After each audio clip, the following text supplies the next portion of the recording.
What's up, Silver Dust? Me short MA with 3 people in the audience. I mean, we'll have it for it'll be short but sweet, right? Ooh, I can unmute the music. Yes. How how are you today, Master Jedi? Feeling good. Good. Best hold music on the internet. You can barely hear me. Uh-oh. Let me see if I can adjust that for you.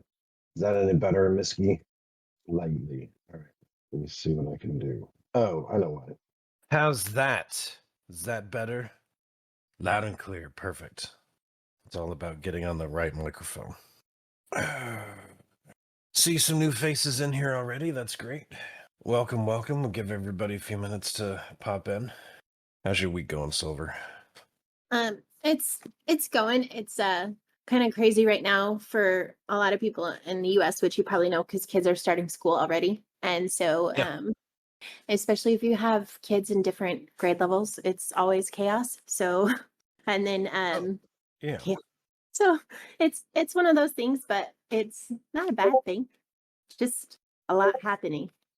Yeah, school here started yesterday, and it's the first year that we didn't have to, in like 13 years, that I didn't have to drop a kid off in elementary school, so that was a little strange. But where I live, they're not smart about school start times, and so like high school starts at, I want to say 8 o'clock. Middle school starts at 9:20, and elementary school starts at 8:20. So no, high school starts at 7 o'clock, 7:20.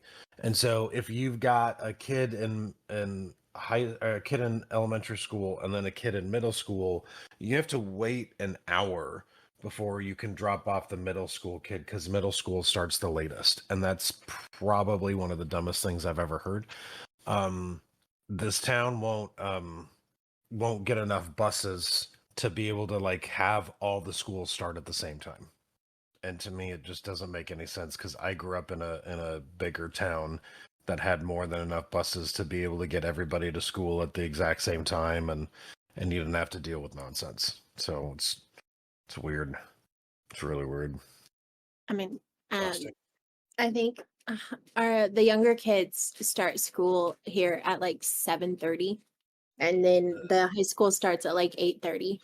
And so middle school I think is same time as elementary, but like yeah, it's not very well coordinated, but you figure it out. Oh, you got booted, Jedi. I'm talking to myself. Well, and everyone in the audience. I was having some technical difficulties earlier. It kicked me off, so I'm sure he'll be right back. All right. Give him another minute and see if Jedi comes back. There he is. I see him. Hush. Opal. That's my Great Dane. She is a bit sassy. Oh, there we go. Now I'm on stage. My computer decided, hey, I don't want to hear from you anymore, and just shut Discord off. Oh, we're good. All right, can you guys hear me? It looks like you can hear me. Jack's Yeah, here. you're coming in pretty Welcome, clear Jack. for me. All right, good deal. It's 2:05. What do you say we get this show on the road? Absolutely. So we are basically touching base, letting you guys know what's going on and progress updates and all that good stuff. As far as the foundation side, we have been coordinating things with our lawyer, kind of reviewing docs and things like that to kind of adapt to the upcoming changes and things like that for the newly decided some of the passings of the laws for crypto and stuff. We're in a ever-changing environment as of right now, so we're trying to stay ahead of the curve for that. Anything that's pertinent to Lunar DAO, we'll let you guys know and go over things as they become available. No changes as of yet, but we're, like I said, trying to keep ahead of that. Go ahead, Jedi. Yeah, so from a let's kind of jump in on one of the questions from the AMA questions before I get into some of the technical stuff. Somebody asked a question about staking and whatnot. And since we're talking about legal stuff, I'll just bring it up here. So the question is, I'm confused on something. Lunar is expressly forbidden from being owned by U.S. citizens per Lunar DAO. Yet the foundation directors keep talking about how they worry about the American laws and lawsuits. Which one is it? Isn't your whole foundation team all or mostly all American? If Lunar's not owned or used by U.S. holders, then why would SEC concerns about staking be a problem? So the Lunar Foundation, the entire organization errs on the side of caution when it comes to legal things. So in the startup world, and especially in the crypto ecosystem, there's been this mentality pervasive for a long time. It's called move fast and break things, which is all well and good until you get into the world of money. And when you get into the world of finance and money, the things you're breaking are usually laws. And so we're very, very cautious about how we approach features and functionality. There's enough to be done in this ecosystem that is not covered by international regulation in any way, shape, or form. And we have plenty to build in that regard. When it comes to the legality of certain features like staking, there have been lawsuits in the United States around staking. Just for example, there was one that was just filed recently by the SEC because this one group had a really novel invention for a straight up Ponzi scheme. And it was on chain. And so, like, we're very focused on making sure that the features that we release comply with international regulations. It doesn't matter whether or not, like, if something can't be done in a certain jurisdiction, and that's the United States or anywhere else, we have to put in a best effort to comply with those regulations to make sure that we don't open ourselves up to liability. And so that's how we approach it. And if we can do a feature legally in a jurisdiction, we launch it. If we can't, or like if a certain jurisdiction says no, you can't do it, but it's okay in other ones, then there's functionality in Lunar accounts to make sure that we can geographically block people from trying to access that feature. And so the thing about all of that is it requires a lawyer to review it. And to Silver's point, that's some of the stuff we're going through right now is legal reviews on what we can and can't do within the ecosystem to make sure that we're complying and staying in compliance with international regulations. And just because you're not doing something doesn't mean that, that there aren't going to be questions in certain areas and certain places about what you're doing. And you're just trying to stay above the law, not above the law. We're trying to stay in compliance with the law at all times and make sure that we are operating above board in what we do. And so that's why in situations like staking, we're really clear right now that we're not doing it. And when we can do it and do it in a way that makes sense, we will. So that's the long and the short of it. We'll keep answering the question that way as people keep asking that question, but that's where we stand on things. So, I just want to make sure I mention too is that doesn't mean that we're not looking at other ways to compensate Lunar holders, things like that, different things that are in compliance. Some of the things that are being reviewed overall is when it comes to basically rewards and stuff like that, they can't be passive. It has to be an actionable thing. NFTs are fungible, tokens. NFTs, that's what it stands for. So that literally is one of those things where staking an NFT is something that is the purpose of that wasn't intended for that in the first place. It was basically a way to reward holders, but we're looking at other ideas to make them increase the utility. As we always said, there are always different things that we can do. We're working on that. We just want to make sure, even though Lunar Foundation is not a US based company, we still, any company that has international things has to be in compliance of regulatory things for whatever country.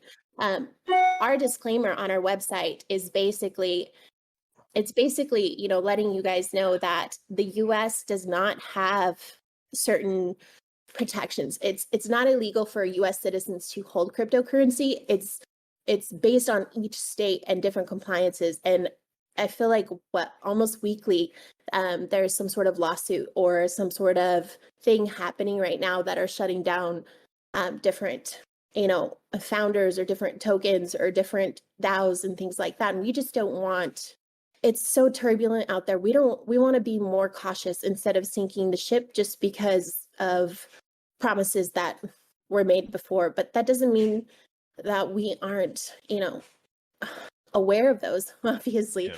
Like, you know, the directors were holders before we were directors.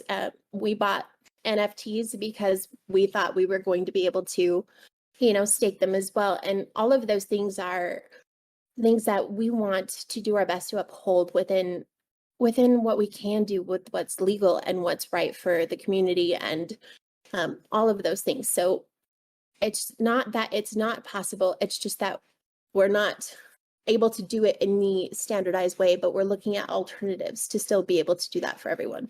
So, well, and to be super clear for everybody, it's just because you're based in a certain country doesn't mean you can do whatever you want, right? You have to, if you're going to operate within a country, you have to operate within their laws. And so, like, you can say, well, you know, holders can't in the United States can't hold Lunar, fine. But if they do hold Lunar, which it's a decentralized exchange and we can't control, you have to make sure they can't do things that they're not allowed to do within that environment. So it means extra work for us to make sure that we're doing the right things so that people can get the kind of stuff that they want. Just as an example, in staking, you can't issue rewards you can't stake in one pool and get rewards from another pool. You can't do it.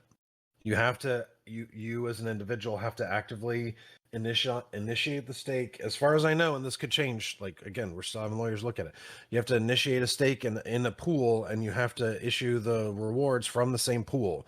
So there are certain things you can't do it across tokens. You can't do it across a number of things. So, like, because there are all these different permutations of things that you can't do, it doesn't make sense to just release a feature and be like, oh, well, somebody will figure it out anyways later.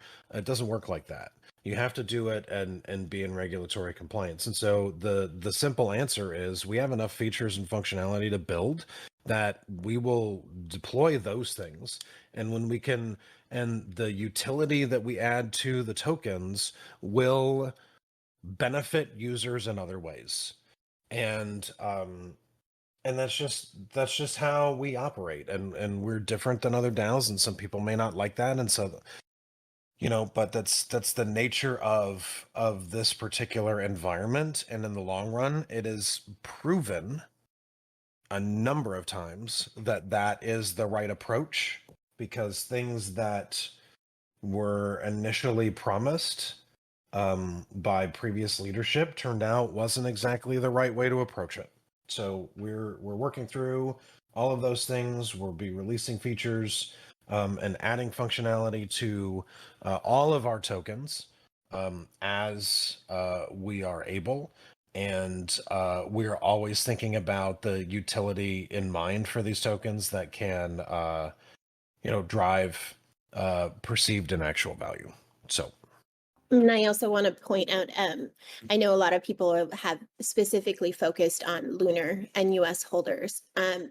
So we just have notified you guys, basically. Other tokens may not have done the diligence to look up and see what is legal and what isn't. And they may not have notified holders or things like that. That's where doing your own research comes in, checking regulations for your country or your state or all of those different things. It has to do with it really has to do with your regulations. The US has the states, and each state has laws, and then we have the federal stuff, and each country has their own regulations. So it's not just Lunar as far as a token. We didn't specifically, make our token illegal. It's multiple tokens. And we're courteous enough to notify as Well, I far mean, as, it's not just a courtesy. It's like we're yeah, required to. Other tokens yeah. are required to also, and just because they're not doing it doesn't make us wrong. And So, it doesn't release the token holders from liability too, as of saying, I don't know, I didn't know that. That doesn't release liability when it comes to legal things. Just because you didn't know something is legal doesn't, that's just on us. So we just want to be careful. We want to do what's right. If we made a mistake and released something like that, and we did it prematurely, and we got the token shut down, that's definitely not in the best interest of Lunar DAO. So it's one of those things where we know how important it is as far as things go. We just want to be safe, and we want to do what's right by you guys. And sometimes doing what's right is not necessarily giving everybody exactly what they want. So yep. I think Yep. as far as that Important goes, thing to remember in this yeah. day and age. So Can't always get what you want, but you'll get what you need. So, yep, exactly. So yeah. I don't know, So, what else do we want to touch on today? yeah, some tech stuff. I'm sure people are going to be wondering. I'm sure a lot of people are wondering what's up with, the stuff that we were given from Angie and how that's moving forward. So we'll chat about that here just a little bit. So we didn't really get a chance in the last AMA to talk about strategy and how that's going to play out. So we'll do a little bit of discussion about that here, and then we can open the floor to some more questions. Very excited about the fact that we got the Angie situation done, squared away. It was a lot more complicated than it should have been. Won't necessarily go into reasons why that was. Suffice it to say that Lunar executed our side brilliantly, and I'm very happy with the diligence and the work from our team. Ultimately, we were able to put that situation to a close in as fair a way as possible, and we're moving forward now. So here's what we're thinking strategy wise, and here's kind of why this came about in the first place. So when they approached us back in April to it started off as a conversation. I was like, hey, you should use our widget for your swapping, and if you wanted to be able to take that widget and move forward with our ecosystem, that would be something that our holders would appreciate. When we did that and we went through the technology, originally it was like, well, this is Angular, we work in Blazor, it's not necessarily aligned. I'm not terribly interested in putting any time into it. But then the more we dug into it, the more, and the foundation and all of us went back and forth on it quite a bit and discussed it. The more we realized that there was opportunity within what technology was there to be able to deliver on some of the original promises early and be able to modify and adjust the technology to serve our needs. And one of the things that really jumped out at me as being important was, there was some, when we launched the portfolio app, there was some concern about how, well, the swap widget isn't our technology, we don't own it, et cetera, et cetera. It was a third party provider, which is like, I don't know if you guys realize this, but that's how a lot of tech works. Payment processing in a commercial software as a service application is probably handled by Stripe. It's like, it's there so that you don't have to implement it. Like, it's not about reinventing the wheel where it's totally not necessary. So but we saw it as an opportunity to say, hey, we can acquire this technology, we can replace flues with stuff that we actually own, and then move this forward and have that, the beginnings of the DEX that everybody wanted, and then use that as a jumping off point to say, hey, this technology has solved a number of UI, user interface, and technical problems that we would have had to figure out on our own. And so let's use that as a jumping off point to take they're on multiple chains. They let you select multiple liquidity pools. They have an on-chain solution for picking the best liquidity pool, which is pretty cool. And so let's use that. Let's dig in and see what we're going to do with that. There are a number of challenges with the implementation of that don't exactly align with what we want to do, but it gives us a jumping off point to be able to move forward. So we did it. We said, hey, we think this could work. This makes us multi-chain. This delivers on Plexus a year early. Because honestly, there were so many other problems to solve in the space. It was like, I don't even want to focus on solving that problem until we've solved these other problems, because the DEX is kind of you can either build top down or you can build bottoms up. And a lot of people, there are already DEXs out there. So it was like, let's solve the problems that nobody else is solving and build momentum on that, and then solve problems that other people have solved in other ways. So we got it. So we did the deal. We got it done. We executed it. It took a little while. It was way more complicated than we expected due to some, those humans are squishy objects, unpredictable, and the community. There's various things in the community that happened that were unfortunate in their community. And so we got that problem solved, and now it's like, how are we going to move forward with this? So the first thing that we're working on right now is getting it rebranded, getting it within our own domains and within our technical distribution system. So we have a very robust and for within the space, an incredibly advanced test, build, and deployment infrastructure. And so right now, angieswap.com is still running on angieswap.com. All of the swaps that happen on angieswap.com, the taxes are going to us. Any transactions that are still happening on Angie, the taxes are going to us.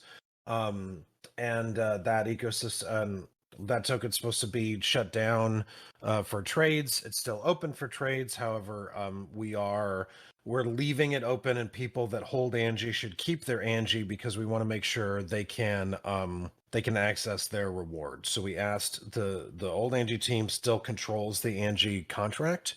We asked them to leave the reward system open, because there's something like $50,000 worth of rewards within that ecosystem that we want Angie holders to be able to try to recover. First step is to get everything branded, moved over to our domains, and to look like Lunar. And that includes the swap widget, so that we can replace the Flues widget in the portfolio app with our own widget. And so that work is ongoing. We're still anticipating that getting done in August. I'm not really seeing any roadblocks to that particular process. From there, when that happens, Lunar will be a 7-chain ecosystem, and I'm really excited about that, because we've been thinking about multi-chain for some time. Just the challenges right now with BNB and our pairing to BNB. We've had some sales in the last few weeks, but a significant portion of the drop, even just in the last week or so, has been the decline in BNB. If you're watching the token, make sure you're tracking it against BNB to be able to see what's going on there. But we've been of the mentality for quite some time that we need to get out from under the BNB ecosystem as our primary chain. And so the new swap is one way we're going to do that, because if we're multi-chain, that gives us the breadth to be able to say, all right, well, which chain should Lunar be on next, and how are we going to deal with this cross-chain thing? So one of the reasons that the Angie team didn't tackle cross-chain swaps is because cross-chain swaps are where the majority of the hacks are. And depending on what bridge you pick, there have been several bridges that have been hacked. Creates a lot of problems. So we're still evaluating which bridge we're going to look at on how to be able to start doing cross-chain, but we'll be on same chain swaps on 7 chains. So that means, like, okay, on these 7 chains, which one should Lunar be on next? As much as Ethereum would be like an awesome jumping off point, gas is insane over there. So like, where do we go that makes the most sense? and we're working through those issues and the technical like decision tree for that kind of stuff now. Having said that, the first step and the first thing we'll deploy is just a rebranded swap. No Lunar account integration. It's just like, hey, let's get this thing turned over with the Lunar branding and get it out the door, get it on our build and deployment system so that when we check and go out work. Then the next part of the work is how are we going to integrate Lunar accounts so that you can log into the swap. You can get two-factor authentication on the swap when you sign in. You can get one of the things I want to try to build in. I don't like, we're still digging into it. So, and because the transaction happens on chain, I'm not sure how we're going to be able to adjust that yet. The contracts that are on the 7 chains are not upgradable smart contracts. So we are going to have to move the router contracts to that ecosystem so that we can build in some adjustments. But one of the first things that comes to mind when you talk about the swap is how do we make sure that people that own Lunar, people that own crystals can get discounts for using our swap. So we're going to be looking at how do we build that into the router to make sure that when a fee is charged for those swaps that we can account for that fee if you hold LNR. So we're working on that. We're working on how do you do that in a way that that doesn't increase gas fees, which is a concern. Because if you do a cross-chain contract lookup or anything like that, it increases your gas fees. So like that's the immediate after you've got the branding squared away, the immediately next step in my head is how do you deliver more value to our holders? Then after that, the primary focus is going to be on taking, we've got to, the widget allows you to have a branded experience for your users. We're going to be taking that branded experience that we were trying to build for Lunar Mint that we've been building out for Lunar Mint and take the core branding infrastructure and make that multi-product. So that branding infrastructure will run Lunar Mint. It'll run the swap widget, Plexus embedded, and it will run the main swap website because the swap system is going to be a white label.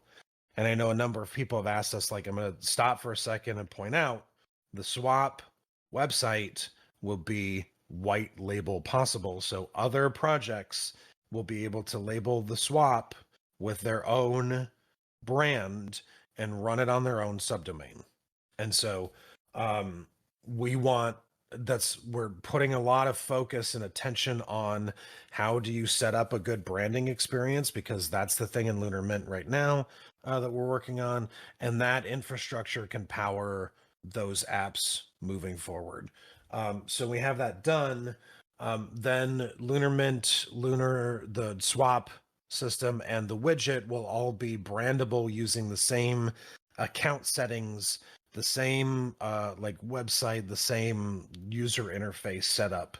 And we'll have a way to be able to say, hey, do you want to have a branded, what do you want to do? You're a crypto project. How do you want to manage your stuff? Do you want a branded mint? Do you want a branded or NFT mint? Do you want a branded swap? Do you want a embeddable widget on your site? Like, how do you want to do that? Like, now we're starting to deliver value for projects. And that's giving you insight into the direction that we're trying to take with the Lunar ecosystem. It's not just delivering value to the individual holders and delivering value to consumers. It's how do we power projects to make sure that the Lunar experience is deeply embedded in the entire crypto ecosystem. Okay, that's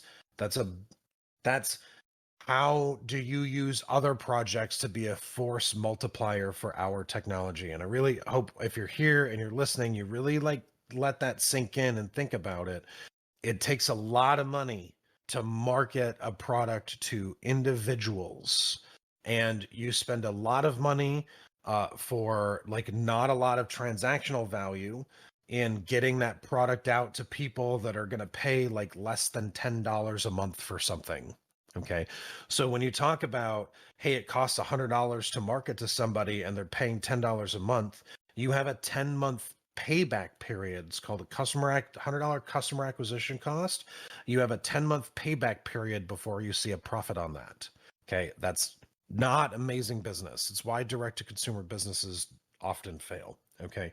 So having a hybrid approach that has a B2B component, and some people call it B2B2C, business to consumer, helps get you to a wider audience, because not only are you going to consumers, but you're enabling other people to go to consumers for you. So that's going to be an important part of our approach.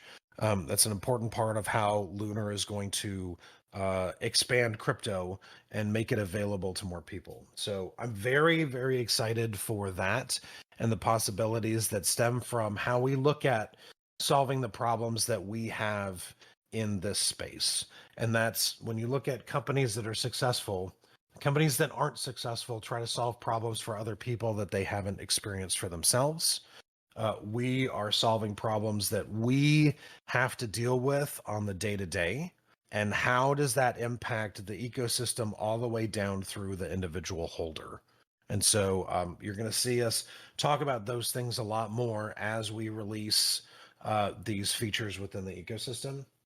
That was a lot of talking and a lot to take in, so I'll pause right here, except to say that I am super excited about what we've been building. And while all that is relatively new to you folks, that we're still doing all the other stuff that we were already talking about.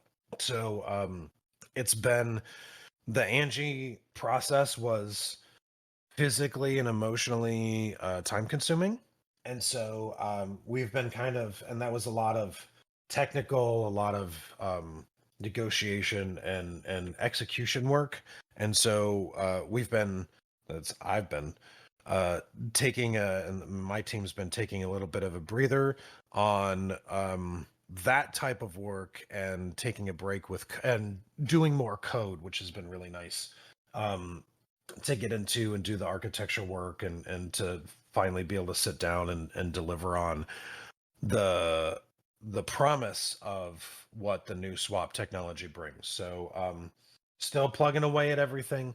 We'll still announce things when we can. It was a lot of effort, just as an example, to get, if you guys haven't seen it yet, because I see the traffic stats and I know people are looking, but not everybody's seen it yet. There are something like 30 new articles on lunar.io/blog.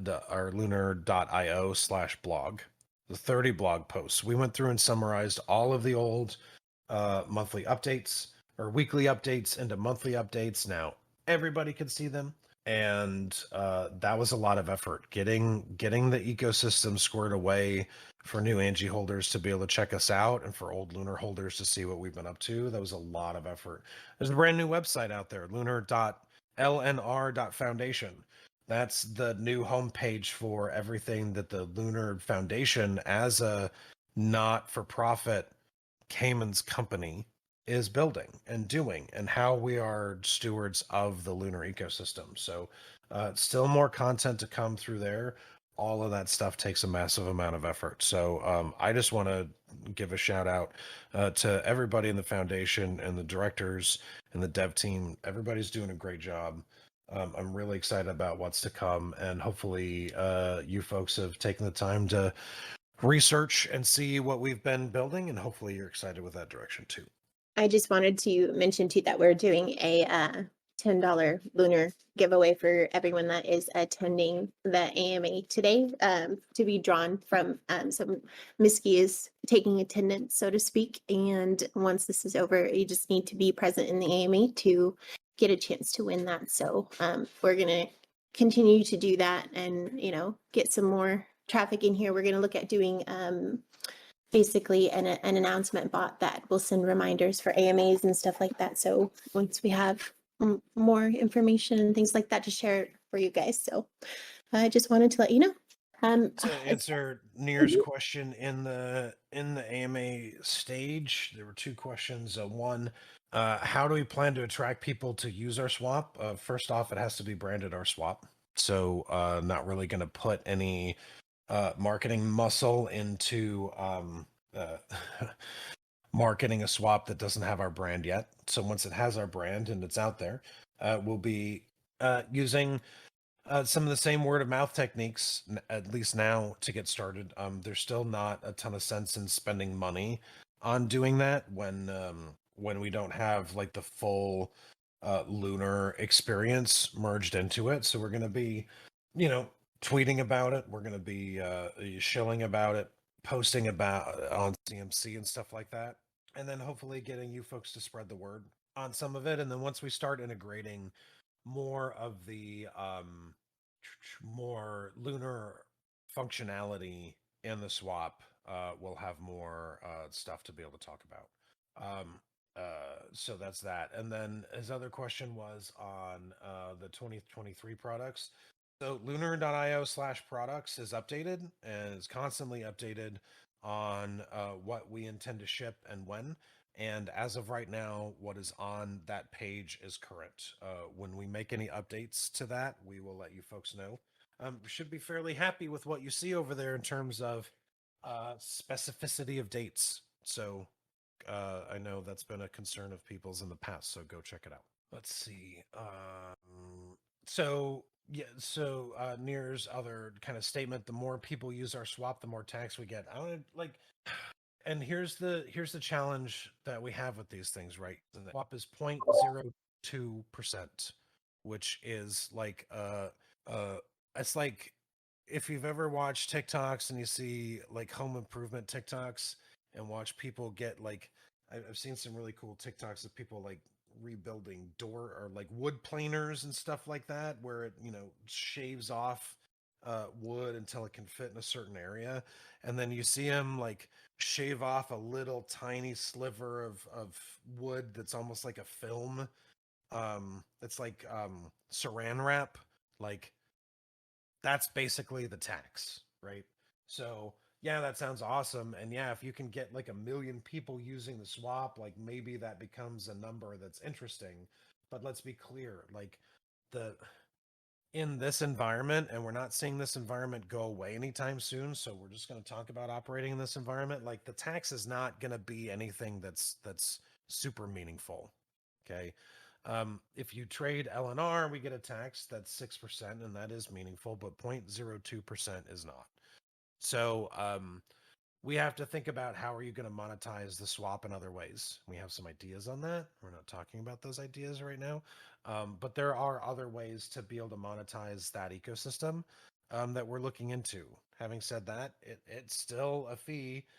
We'll have more control over the fee and how that operates shortly. But I wouldn't expect like, oh, you're going to make $1 million off of the swap fees. Like everybody needs to temper their expectations on swap taxes, because that was one of the reasons in the first place in a bull market when we were at the top of the market. Like, yeah, that sounds great. Like those part of the reason they wanted to build the DEX in the first place was because they saw no end in sight to crypto and the bull run rise to the top. And so having a swap when there weren't a lot of swaps makes a lot of sense. Well, there are more swaps now. There are more and there's lower volume in the market. So it'll make more sense for us when we can get more marketing muscle behind advertising on some of the other chains and not just being in the BNB ecosystem. And the reason I want to just point that out is because advertising still costs money, folks, and we still have to generate money in order to be able to spend money. We're not venture funded, so there's no like bottomless pit of money to be able to draw from.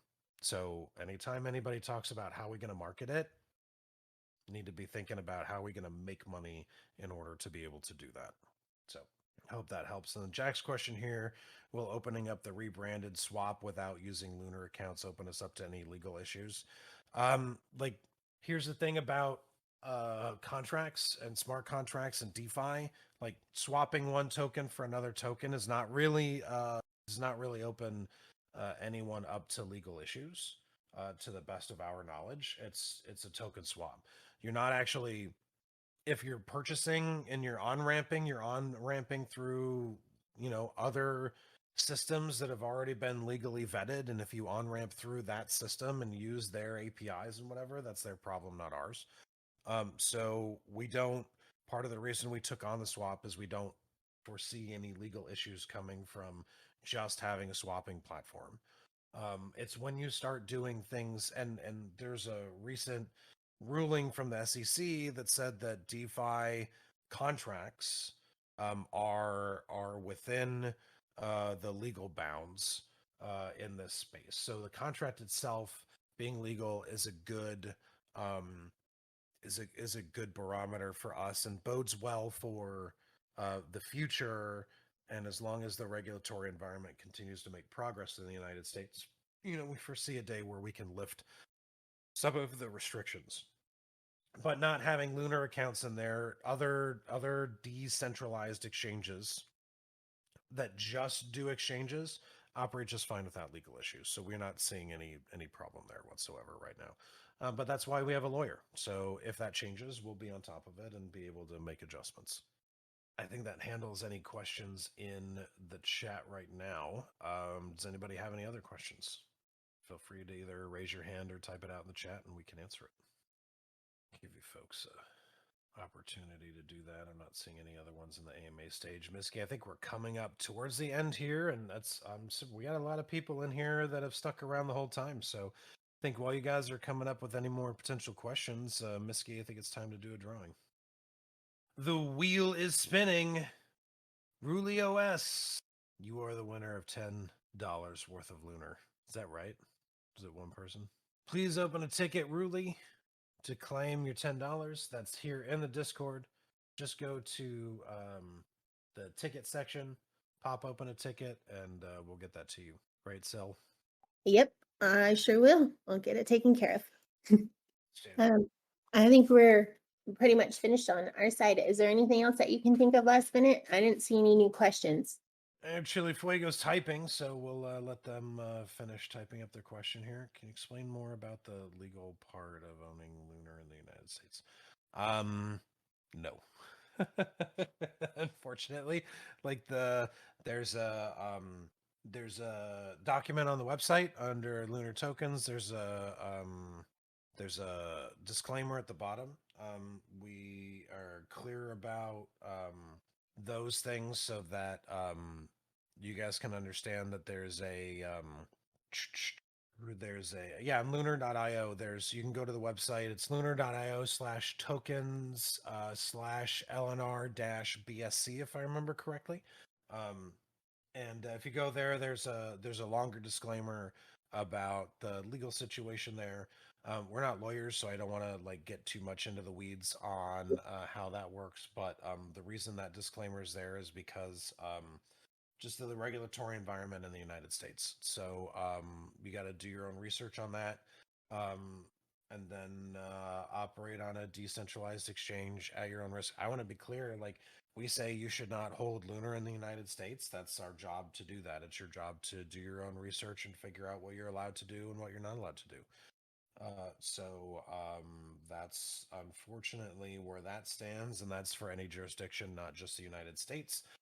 The other states or the other countries on that list are on that list because they are under international sanctions. So if you are concerned that you're in a country under international sanctions, make sure that you are you're reading UN websites on who's under what sanctions at any given time, and make sure you're following those regulations. Miski brings up an important point in the chat. For example, New York and Texas have stricter laws on crypto, right? So it's the United States is not one country. It's 3,600 individual jurisdictions. So all of those jurisdictions have conflicting laws, rules, regulations, counties, cities. Do your own research. So unfortunately, I wish we could be clearer on that, but that's the nature of the ecosystem. If you're in a small European country, you have fewer jurisdictions to deal with.